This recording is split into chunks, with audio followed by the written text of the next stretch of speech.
2014 से जब से बाबा साहब के बारे में जाना, राहुल नागपाल जी उस समय के मेरे साथी मंच पर बैठे, एक बार इनको ताली बजाकर इनका उत्साहवर्धन कर दें कि मुझ जैसे एक बिगड़े हुए बुल को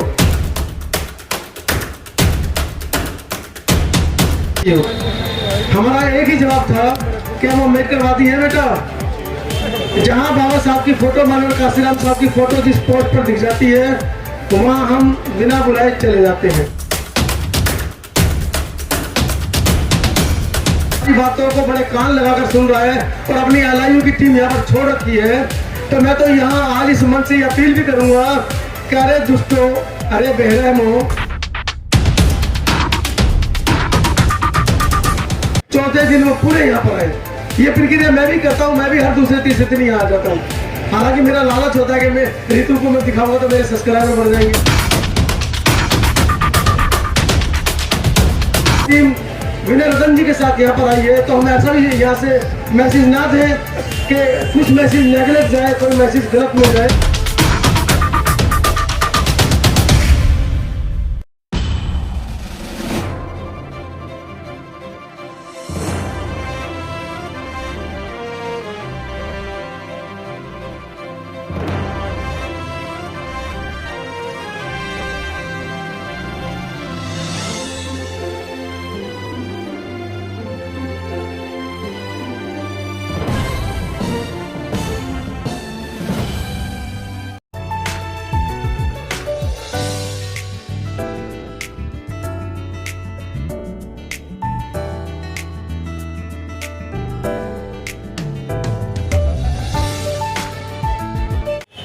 कितने लोग जानते हैं मनोज अंतानी को? धन्यवाद। कुछ हाथ उठे और बड़ा अच्छा लगा कि देश के अंदर इस छोटे से बच्चे को इतने लोग जानते हैं। 2012 तक लगभग 36 साल का हुआ, तब तक बाबा साहब के बारे में नहीं पता था। अगर एक ब्राह्मण के घर में पैदा होता तो शायद 6ठे महीने में पता चल जाता कि यहाँ पर घंटी बजानी है, यहाँ पर मत्था टेकना है, यहाँ पर दूध पिलाना है, यहाँ पर सिंदूर चढ़ाना है। लेकिन खैर कभी मेरी भी नहीं है, मुझसे पहले वाली पीढ़ी की भी नहीं है, जो विचार बाबा साहब का हम तक नहीं दे पाए। 2014 से जब से बाबा साहब के बारे में जाना, राहुल नागपाल जी उस समय के मेरे साथी मंच पर बैठे, एक बार इनको ताली बजाकर इनका उत्साहवर्धन कर दें कि मुझ जैसे एक बिगड़े हुए बुल को, अब हिंदी में कहूँगा तो अजीब लगेगा, मुझ जैसे एक बिगड़े हुए बुल को आज बाबा साहब का बच्चा बना दिया। उसमें राहुल नागपाल जी का बहुत बड़ा हाथ है और तब से हमने साथ निभाया और अभी तक हम सभी लोग साथ चल रहे हैं। आपको ये जानकर बड़ा आश्चर्य भी होगा कि दिल्ली एनसीआर के अंदर बहुजन समाज का पहला यूट्यूब चैनल संत आवाज टीवी, जिसके फाउंडर मेंबर राहुल नागपाल जी और मैं आपके सामने खड़े हैं, और तीसरे अपने घर पर है, उनको भी यहाँ आना चाहिए था, आने वाले होंगे शायद। तो जब बाबा साहब के मिशन से जुड़े और समझ में आया कि बाबा साहब ने 4 पत्रिकाएं चलाई, अखबार चलाए, तो हमें लगा कि जो हमारे अंदर हुनर है पिछले 20-25 साल से, क्योंकि मैं फोटोग्राफी लाइन का व्यक्ति रहा हूं, तो मुझे लगा कैमरे की पहचान है, देखने में भी पत्रकार की तरह ठीक ठाक लगता ही हूँ, कंप्यूटर भी चला लेता हूँ, एडिटिंग भी कर लेता हूँ, क्या चाहिए। कूद गए क्षेत्र में, उधर जो लाखों का बिजनेस था वो बंद होना चला गया और इधर मुफलिसी की तरफ, बाबा साहब की तरफ चलते चले गए। उन लाखों के बिजनेस से आज हजारों की रोटियों तक कब में आ गया कुछ पता नहीं चला। लेकिन आप लोग सोचते हैं कि मीडिया के साथी ये भाई मेरे खड़े हैं, किन मजबूरियों में, किन आर्थिक संसाधनों से लड़कर आप लोगों तक खबरें पहुंचाते हैं। लगभग 45 या 46वां दिन था जब मैं 8 अक्टूबर को यहाँ पर आया था। डॉक्टर ऋतु का पहले दिन भी आया था, उसके बीच में भी आया, और 8 अक्टूबर को डॉक्टर ऋतु का इंटरव्यू लेने के लिए आया, और 10 तारीख को गोरखपुर पहुंचे और वहाँ पर गोरखपुर पुलिस ने हमको उठा लिया कि गोरखपुर के पत्रकार आज इस बहुजनों की मीडिया की आवाज को, बहुजनों की आवाज को उठाने के लिए नहीं आए हैं, तो आप दिल्ली से क्यों आए हैं। हम कोई ऐसी एजेंसी नहीं है देश की जिन्होंने हमसे लगभग 75 घंटे अवैध रूप से थाने में बिठाकर पूछताछ न की हो। हमारा एक ही जवाब था क्या वो अम्बेडकरवादी है बेटा?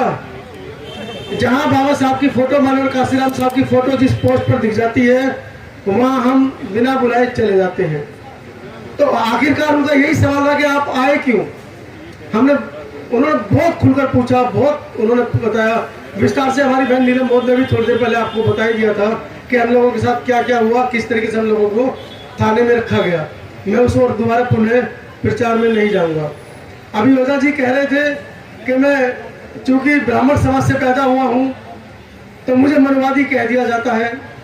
मनवादी ओझा जी आप ही के समाज में नहीं है, हमारे खुद के समाज में भी मनवादी है। एक भाई की सरकारी नौकरी लग जाती है, एक भाई पढ़ लिख नहीं पाता है, बाप तो दोनों तीनों औलादों को बराबर प्यार करता है, बराबर रोटी खिलाता है, बराबर पढ़ाता लिखाता है।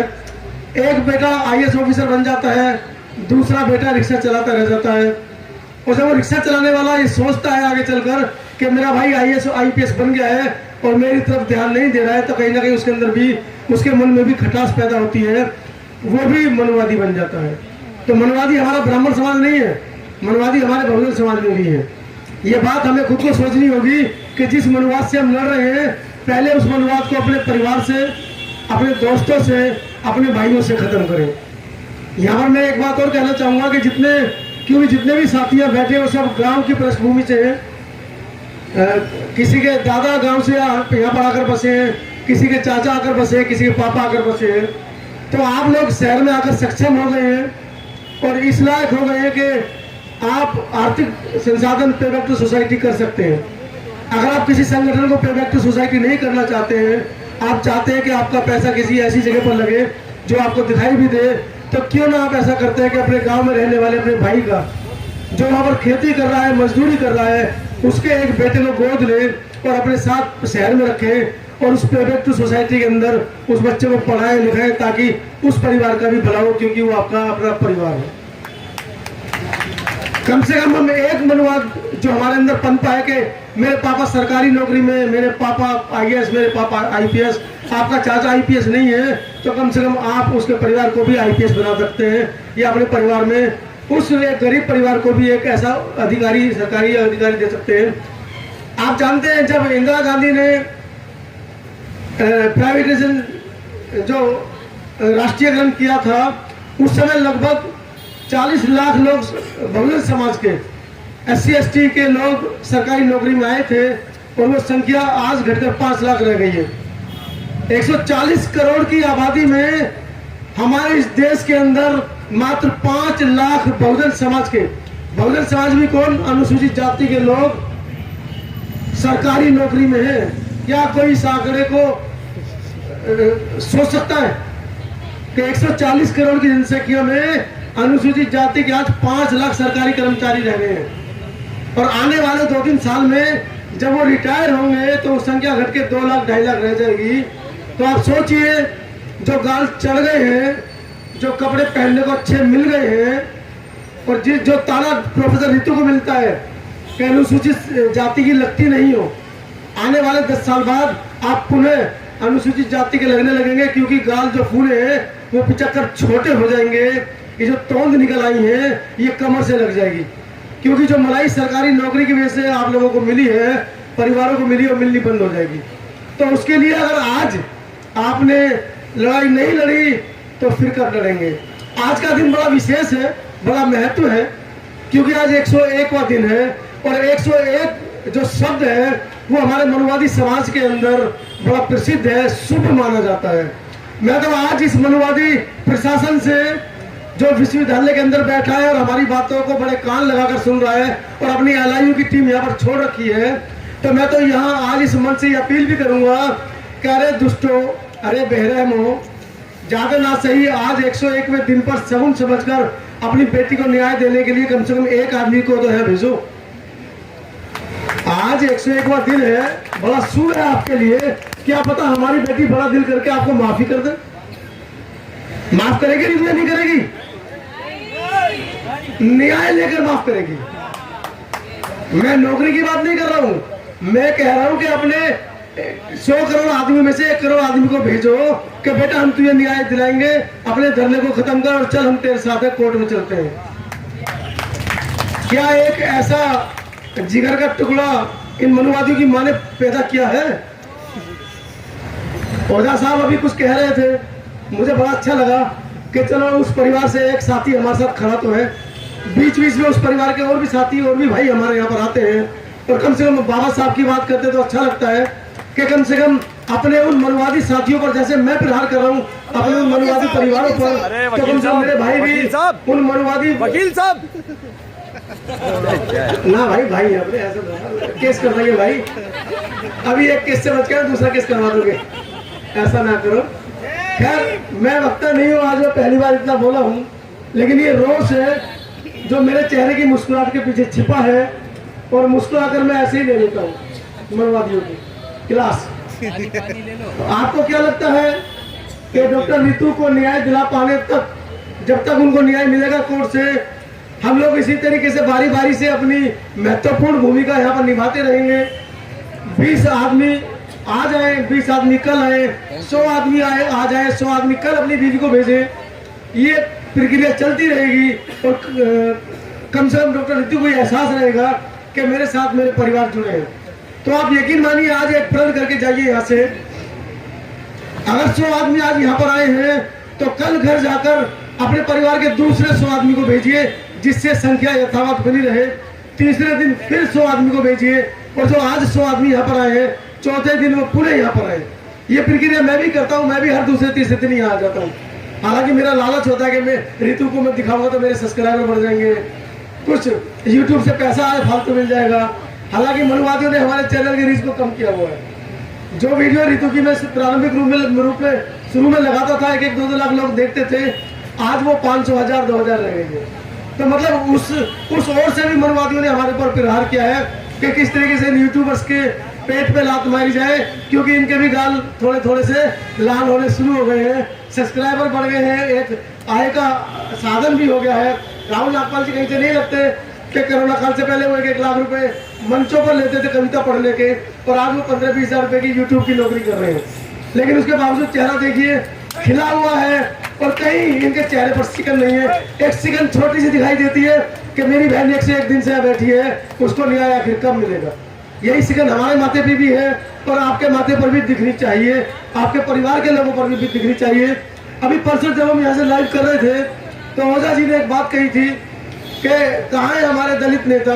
ऐसा नहीं है, हमारा जो राष्ट्रीय नेतृत्व है उसकी पूरी नजर है। वो एक अलग बात है कि राष्ट्रीय नेतृत्व को आने की कोई जरूरत नहीं है। जब उनके छोटे भाई, उनके जो यहाँ पर मॉनिटर है, वो यहाँ पर रेगुलर आ रहे हैं, तो जरूर नहीं है माननीय बहन जी यहाँ पर निकल के आए। माननीय बहन जी जब भी ऋतु ने कॉल की है, माननीय बहन जी की दिल्ली प्रदेश की पूरी टीम अपने हजारों समर्थकों के साथ यहाँ पर आई है। भीम आर्मी की पूरी टीम विनय रतन जी के साथ यहाँ पर आई है। तो हम ऐसा भी यहाँ से मैसेज ना दें कि कुछ मैसेज नेगलेक्ट जाए, कोई मैसेज गलत में जाए, क्योंकि आपके घर से मोदी जी अभी तक यहाँ नहीं पहुँचे हैं, अमित शाह जी यहाँ नहीं पहुँचे। हम भी आरोप लगा सकते हैं, लेकिन उससे कोई भला होने वाला नहीं है। हम कोशिश करें एक दूसरे को मोटिवेशन देने की, उत्साह वर्धन करने की, ना कि किसी के ऊपर छींटाकशी करके उसके दिल को तोड़ने की हम कोशिश करें। इसी बातों के साथ मैं आप लोगों से विदा लूंगा, और एक बार और बोलता चलूँगा कि मेरी बातों से किसी साथी को अगर बुरा लगा हो, क्योंकि मैं वक्ता नहीं हूँ, बहुत कम मैं बोलता हूँ, शायद 2-3 मेरी वीडियो ही है इस तरीके से जो मैं बोला हूँगा, लेकिन बातें कड़वी होती है, कड़वा नीम भी होता है, लेकिन नीम खाएंगे तो स्वस्थ रहेंगे, कड़वी बातों को पचा जाएंगे तो आपका मस्तिष्क भी सही रहेगा। वीडियो कैसी लगी आप अपने कमेंट्स के माध्यम से हमें बता सकते हैं, और चैनल को लाइक, शेयर और सब्सक्राइब जरूर करें। धन्यवाद।